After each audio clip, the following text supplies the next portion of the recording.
Gabriel Guerra, Raquel Guerra, and you're Matthew's. Matthew's dad.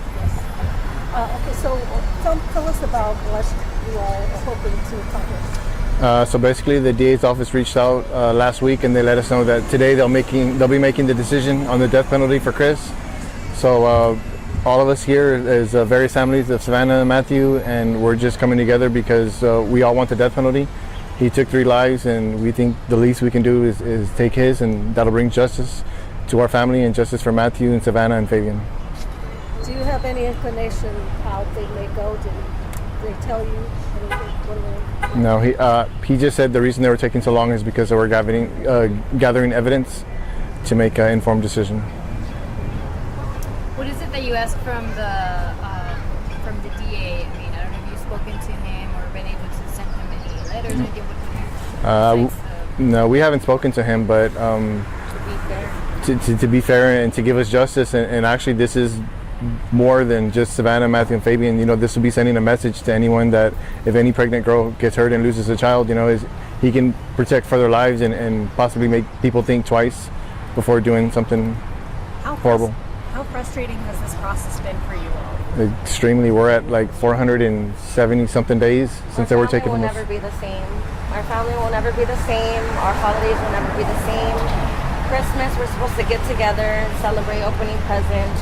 We have new babies in the family, and they'll never be able to grow up with baby Fabian. This has just been a really big tragedy, and our family's hurting, and I feel like they don't deserve to just get a slap on the wrist. I'm not trying to be ugly, but we're hurting, and I mean, like I said, we'll never be the same, and it's only fair to us and our families that we get justice that we deserve. I know that this is about seeking the death penalty, but your reaction to the fact that Christopher's dad is out on bond right now. He should have never been left out. He should have just stayed where he belonged. Just where his wife is at, that's where he should have been. He should have never been released. And she has a bond reduction hearing coming up. Well, I hope she doesn't come out either. May 15th. I hope and pray to God that they don't let her out, because how my great-grandson died, Fabian, and my granddaughter, Savannah, it wasn't right. It wasn't right for none of them 3 to go the way they did. And they need to pay for the consequences that they did. Because like she said, our family is torn apart. We'll never have them in our lives. You know, they need to pay for what they did.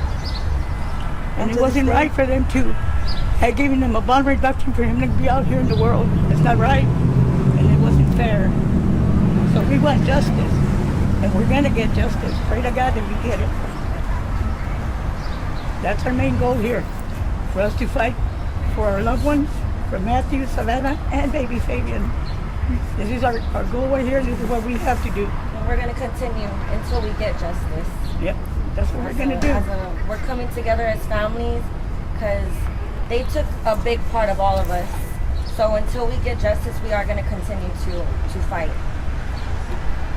Is the death penalty for Christopher enough? I don't think anything will ever be enough. If you just want me to be completely honest. We have a big void in our heart that will never be filled. So no, personally, I feel like that'll never be enough for any of us. Are you hopeful? With the conversation I had with Mr. Groomer, I believe he made it seem like some of the evidence that they obtained from the crime lab, it will show that Christopher's version of events wasn't true and that they were both executed and then Fabian suffocated to death. And we are also all working on, after this, we're working on Fabian's Law, where people who have anything to do with the death of a baby are not going to be eligible for bond, that they're going to have to stay in jail until their court date. Can you elaborate a little bit more on that? It's still in the working right now. We have a lady from North Texas who was touched by this case, and she has political contacts, and she's just got with us, and we took about 4 or 5 different laws and we pulled a little from each law and kind of put it together. But right now it's kind of hard to work on that when we have Ramon walking out and just us not knowing if we're going to get the death penalty. So, like I said, it's no bond for anyone that has anything to do with a baby being taken. It's very rare for the district attorney to seek the death penalty. I believe the last time was with Otis McCain, who fatally shot A police officer. A police officer. I know you said you're hopeful, but given how rare it is, do you think that the facts will... He's only done it 2 times in his term, but like I said, he went on camera and made a statement himself. He said the more gruesome the crime, the more likely to get it. And like I said,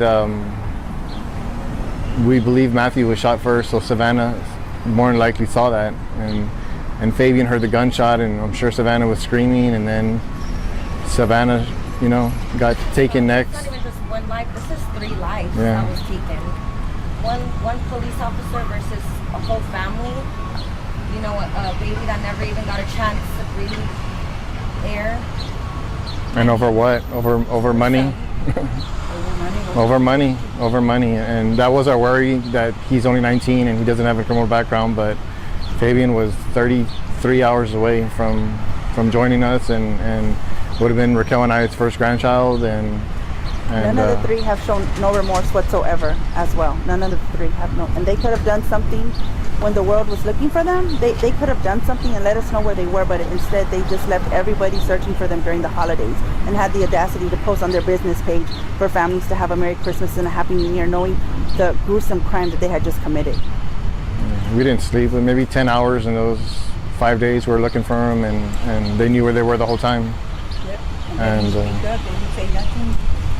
It's not right, it wasn't right. They should have at least, they tormented my granddaughter, tormented my great-grandson, and he could have at least given him a chance to take his first breath. They didn't even allow that to happen to him. And then just, We do want the death penalty, Yeah. and we hope to God we get that. It shouldn't even be a question about it, it should have just been granted, death penalty. On the chance that it doesn't go that way, what do you all do next? Continue protesting. we have Continue fighting. an appointment with a politician. In case we get a no, we have an appointment with a politician after this. So that's why we're here for today.